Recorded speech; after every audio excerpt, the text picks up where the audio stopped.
విజయవాడలో petrol tension నెలకొంది. వాహనదారులు పెట్రోల్ బంక్ వైపు పరుగులు తీస్తున్నారు. వేల సంఖ్యలో వాహనాలు రావడంతో పోలీసులు అక్కడ భారీగా ఆంక్షలు విధించారు. బ్యారిగేడ్స్ ఏర్పాటు చేసి వాహనాలను నియంత్రిస్తున్నారు. మెజారిటీ బంక్స్ లో నో స్టాక్ బోర్డ్స్ దర్శనమిస్తున్నాయి. మరోవైపు క్షేత్రస్థాయి పరిస్థితులను కవర్ చేస్తున్న మీడియా సిబ్బందిపై పోలీసులు ఆంక్షలు విధించడం చర్చనీయాంశంగా మారింది. ఇప్పుడు విజువల్స్ తీయడానికి వెళ్లేందుకు మీడియాకు అనుమతించట్లేదు పోలీసులు. అసలు పెట్రోల్ కొరత లేదని అధికారులు ఓ పక్క ప్రకటనలు చేస్తున్నా బంక్స్ లో మాత్రం నో స్టాక్ బోర్డ్ ఎందుకు దర్శనమిస్తున్నాయన్న క్వశ్చన్స్ రేజ్ అవుతున్నాయి.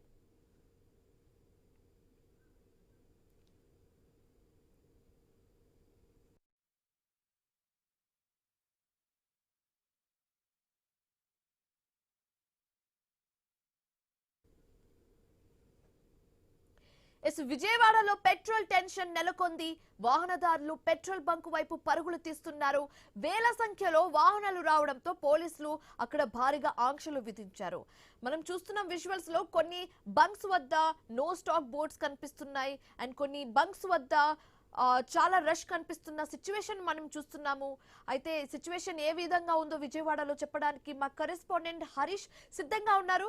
హరీష్, చెప్పండి, విజయవాడలో సిచ్యువేషన్ ఏ విధంగా ఉంది? ఇప్పుడు ఓవైపు అధికారులు బల్క్ లోని స్టాక్ ఉందని చెప్తున్నప్పటికీ మరోవైపు నో స్టాక్ బోర్డ్స్ ఎందుకు దర్శనమిస్తున్నాయన్న క్వశ్చన్ రేజ్ అవుతుంది జనాల్లో. పూర్తి డీటెయిల్స్ ఏంటి?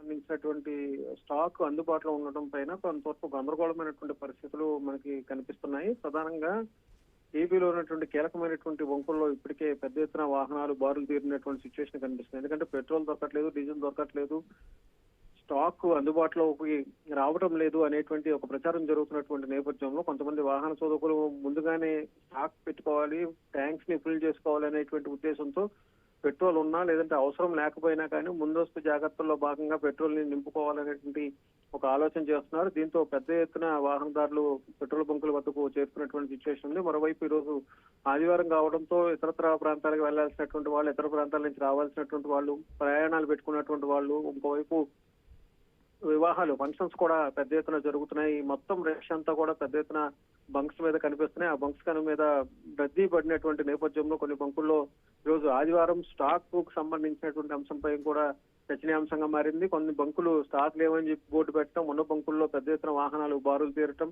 ఈ మొత్తం సమస్యకు సంబంధించినటువంటి అంశాలపైన ఎప్పటికప్పుడు అధికారులు సమీక్ష చేస్తూనే ఉన్నారు. అయితే ఇంకోవైపు ముఖ్యమంత్రి కూడా ఈ వ్యవహారం పైన ప్రత్యేకంగా సమీక్ష కూడా చేశారు. దాదాపుగా రాష్ట్రంలో ఉన్నటువంటి 4,510 బంకుల్లో 10% బంకులు సరఫరా లేక మూతపడినట్లుగా అధికారులు ఇప్పటికే ముఖ్యమంత్రికి నివేదిక అందించినటువంటి సిచ్యువేషన్ కనిపిస్తుంది. ప్యానిక్ కు సంబంధించినటువంటి కొనుగోలుతో ఒకసారిగా పెట్రోల్, డీజిల్ వినియోగం అంటే కొనుగోలు 50% వరకు పెరగడం కూడా ఒక రకంగా ఈ సమస్యకు ప్రధానమైనటువంటి కారణంగా కూడా భావిస్తున్నారు. మొత్తం మీద ఈ మొత్తం అంశాలని ఎప్పటికప్పుడు సమీక్షించాలని కూడా ప్రభుత్వ ప్రధాన కార్యదర్శితో పాటు ఇతర అధికారులకు కూడా ముఖ్యమంత్రి ఆదేశాలు జారీ చేశారు. మొత్తం మీద ఏపీ వ్యాప్తంగా కూడా పెట్రోల్, డీజిల్ కొరతకు సంబంధించినటువంటి అంశాలపైన కూడా ప్రభుత్వం కూడా ప్రత్యేక దృష్టి సారించింది. అయితే ఎటువంటి ప్యానిక్ పరిస్థితులు వాహనదారులు భయపడాల్సిన అవసరం లేదు. స్టాక్ అవసరమైనంత వరకు ఎంతవరకు వినియోగించుకుంటారో అంతవరకు పెట్రోల్, డీజిల్ కొనుగోలు చేస్తే ఇబ్బంది ఉండదు.